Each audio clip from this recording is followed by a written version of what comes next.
Why was King Charles I of England such a schmuck? If he had sucked up more to the Puritans, would the English Civil War have been avoided? Why do major political revolutions only happen when the leader is weak and indecisive? These and other questions will be answered right after this.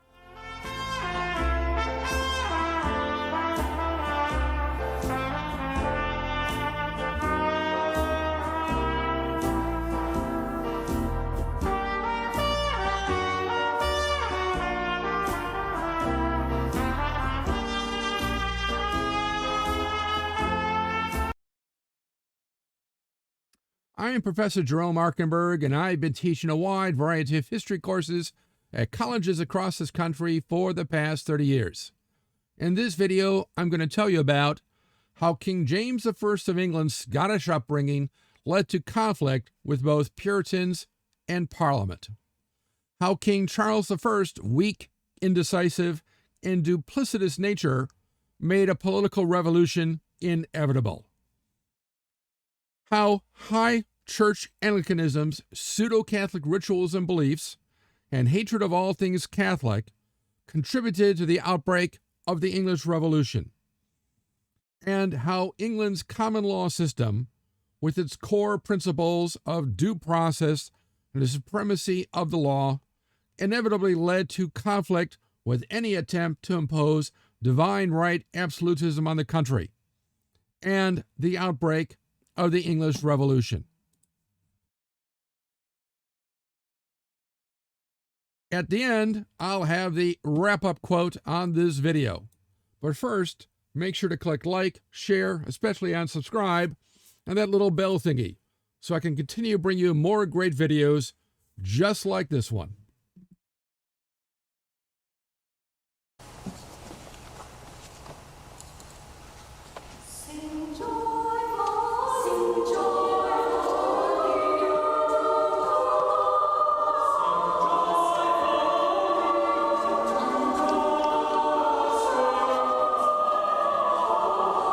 The death of Queen Elizabeth, who had no children of her own, led to the succession of her cousin, King James VI of Scotland, the son of Mary, Queen of Scots, whom, of course, Queen Liz had beheaded. Also, he was the great-grandson of King Henry VII of England, who thus reigned in England as King James I.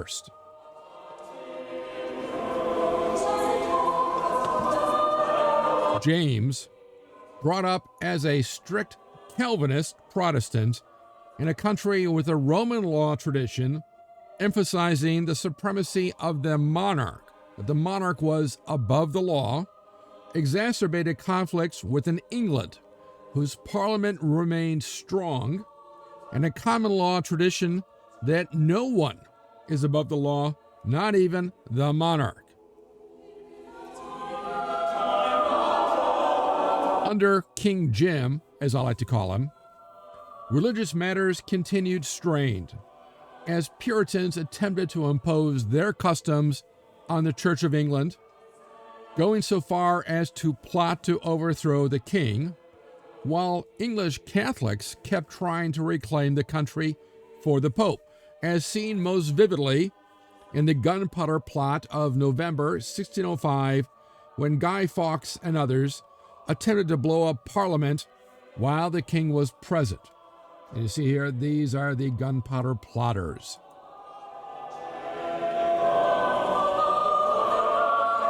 Right from the start, King Jim had financial troubles from inflation, which caused the erosion of his ability to maintain himself and his government.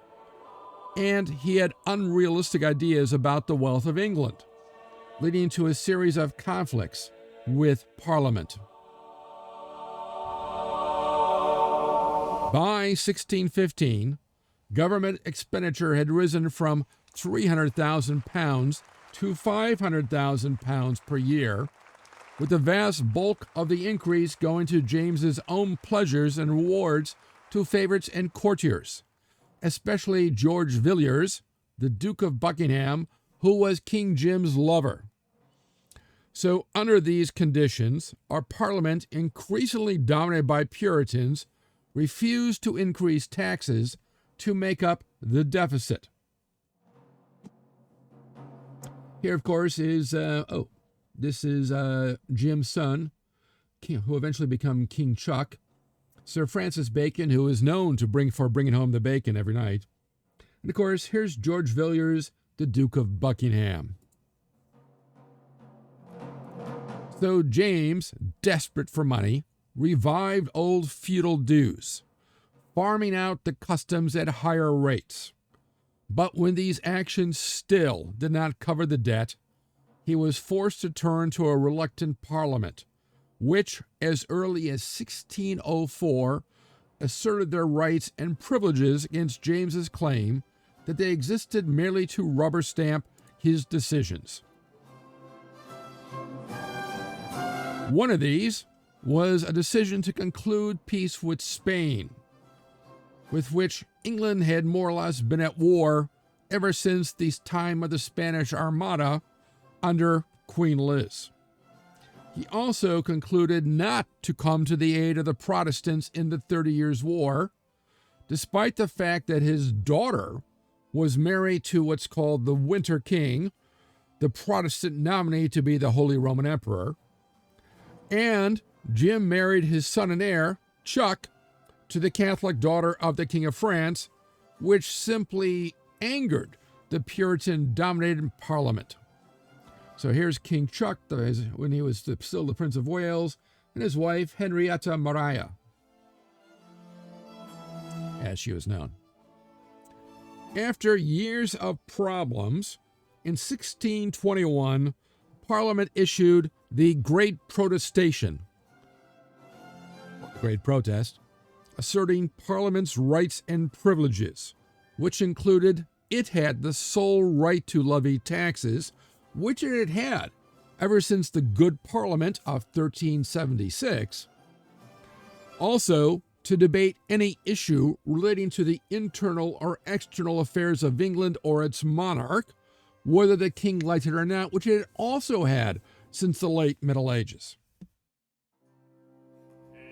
In response, a furious King Jim dissolved Parliament and imprisoned its leaders. This, of course, would be the Duke of Southampton, here in his very fancy shoes, the Chief Justice, Sir Edward Coke, John Pym, and John Selden.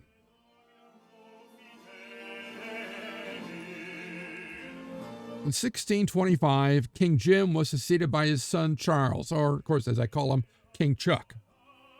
King Chuck was by nature weak and indecisive, and brought up extravagantly with ideas of divine right absolutism by a father steeped in the Roman law of Scotland and its ideas of royal supremacy. Plus, he was married to a French Catholic princess in an increasingly anti-Catholic nation of Puritans.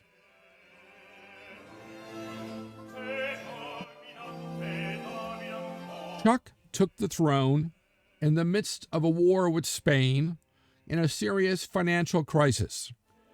But his first two parliaments, in 1625 and 1626, refused to raise taxes, forcing Chuck to dissolve both after they had met for but a few weeks. How dare you not give me money? Even when Chuck went to war to support the Protestant Huguenots in France, which you think they'd be on their side, matters took a turn for the worse when he ran out of money to pursue the war, forcing him to raise money by forced quote-unquote loans for merchants and landowners. In other words, they were forced to give him a loan at negative points on pain of being simply thrown into the Tower of London without due process, much less a trial. Finally, in 1628, Chuck was forced to call Parliament again, and then was forced to agree to Parliament's Petition of Right. So this forbade the use of martial law in peacetime, the forced billeting of troops on civilians, prohibition of taxation and forced loans without Parliament's consent, and due process was required for anyone accused of any crime, return for which the promise was they'd give him money. But as soon as Parliament adjourned, Chuck had agreed to it, they had voted him money, he reneged, which boomeranged on him when continued deficits forced him to call another Parliament in 1629. But as the members no longer trusted the king's word, fool me once, shame on you, fool me twice, shame on me, it was dissolved without granting any new taxes, which made Chuck furious. How dare they? So, for the next 11 years, Chuck ruled without calling a single parliament, by raising money through old feudal dues and grants, which had lapsed for over 2 centuries, selling monopolies for huge prices, and reviving old but never repealed taxes. But he left actual governance, Chuck wasn't much cared about that, in the hands of divine right absolutists like Archbishop William Laud, seen here, the Duke of Hamilton, and the Earl of Strafford, the unholy trio, as the Puritans would call them.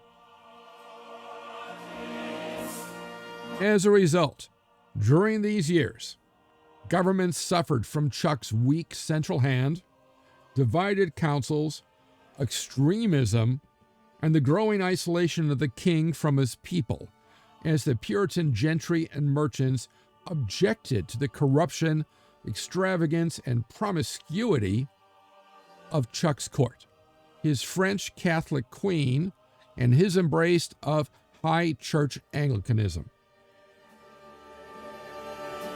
At the same time, the 30 Years' War was causing both food prices and unemployment in England to soar, made worse by these high customs duties, so that Chuck can get more money, and what is called ship money taxes, imposed throughout the country. Feudal ages, the cities on the coast, the areas were to pay money for a royal navy, but now, even if you're in the middle of the country, far from the seacoast, you still had to pay taxes, and this was imposed without Parliament. As I said, the latter, imposed on Chuck's initiative without Parliament, seemed a critical blow to the rule of Parliament. In other words, that maybe we'll no longer need Parliament. Then Chuck allowed the Spanish, for a price, to mint silver in England for paying their troops fighting Dutch Calvinists, and worse, in 1639, even allowed a Spanish army to march across England to embark at Dover for an invasion of Holland, which fed rumors that he planned to crush his Puritan opponents with the help of a Spanish army. It's the old Catholic opponent. They're going to come and kill us all. Further, Archbishop Laud had been trying to impose high church Anglicanism not just in England, in getting rid of all the dissidents and Puritans, but also in Scotland, which was definitely not even Anglican to begin with, what was Presbyterian Calvinist, and prohibit Calvinist and Puritan modes and rituals which inflamed emotions.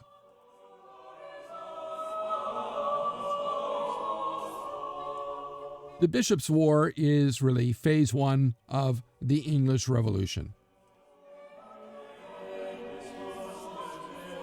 In 1637, the attempts of Archbishop Laud to impose the High Anglican Book of Common Prayer on the Scots sparked a riot in Edinburgh's St. Giles Cathedral when Jenny Geddes, seen here, threw her stool at the head of the minster when he attempted to use that book in his service.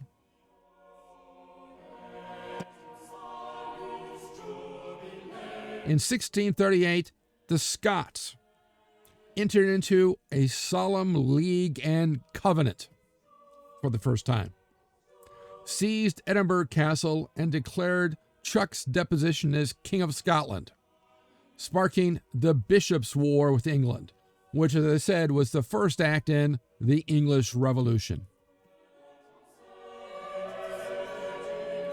In 1639, King Chuck invaded Scotland to restore his authority, but when he was defeated in 1640 at the Battle of Newburn-on-Tyne, map of the battle shown here, he was forced to pay the Scots £850 per day until a settlement could be reached. Oh, how humiliating.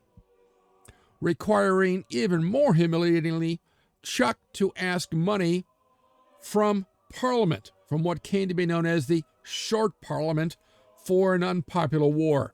But the Short Parliament refused to do so until its many grievances over taxes and forced loans to ship money and Chuck's government had been redressed, forcing him to dissolve it after 2 weeks.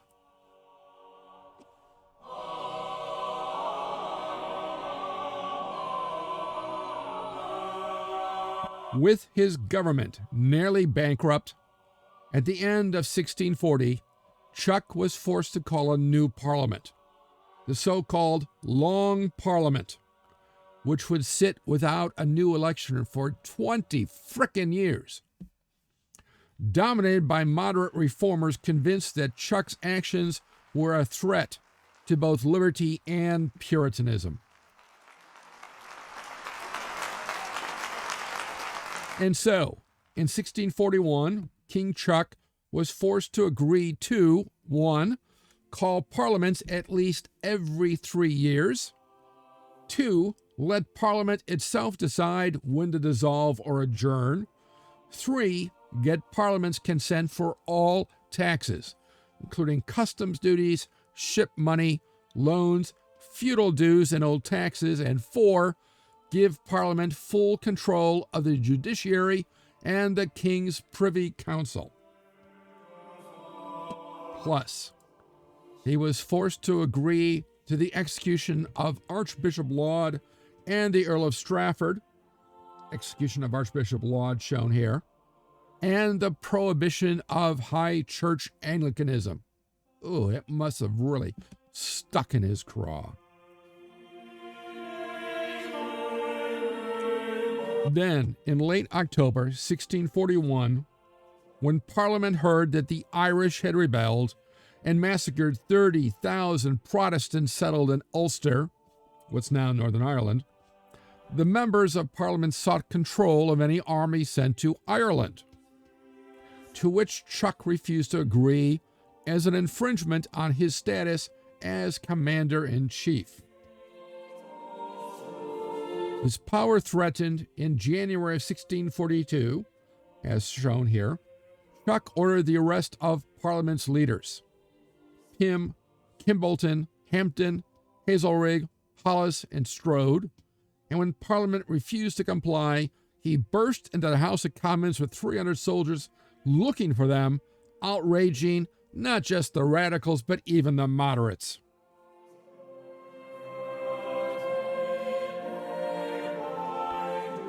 In July, Chuck concentrated forces at Oxford.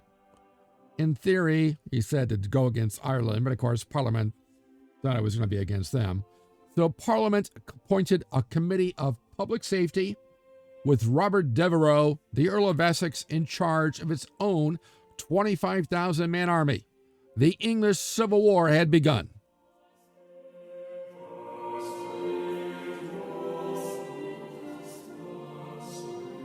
The wrap-up quote. In the year 1640, the government of England was monarchical, and the king that reigned, Charles I, held the sovereignty by right of a descent continued above 600 years. How could he then miscarry, having in every country so many trained soldiers, as would, put together, have made an army of 60,000 men, and many magazines of ammunition in fortified places? If those soldiers had been, as they and all other of his subjects ought to have been, at his Majesty's command, the peace and happiness of the three kingdoms of England, Scotland, and Ireland had continued as it was left by King James. But the people were corrupted generally, and disobedient persons esteemed the best patriot. Thomas Hobbes, 1640.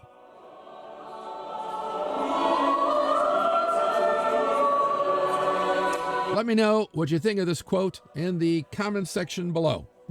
Also, what you liked about this video and what other historical topics or subjects you'd like to see in future videos. Be sure to click like, share, and especially subscribe, as it will help me bring you more great videos, and click on that little bell thingy so you'll know when the next History Awaits for No One video is posted. If you want to know more, there are recommended studies on this topic in the description below, along with other ways to connect with me. Thanks for watching, and I'll see you in the past.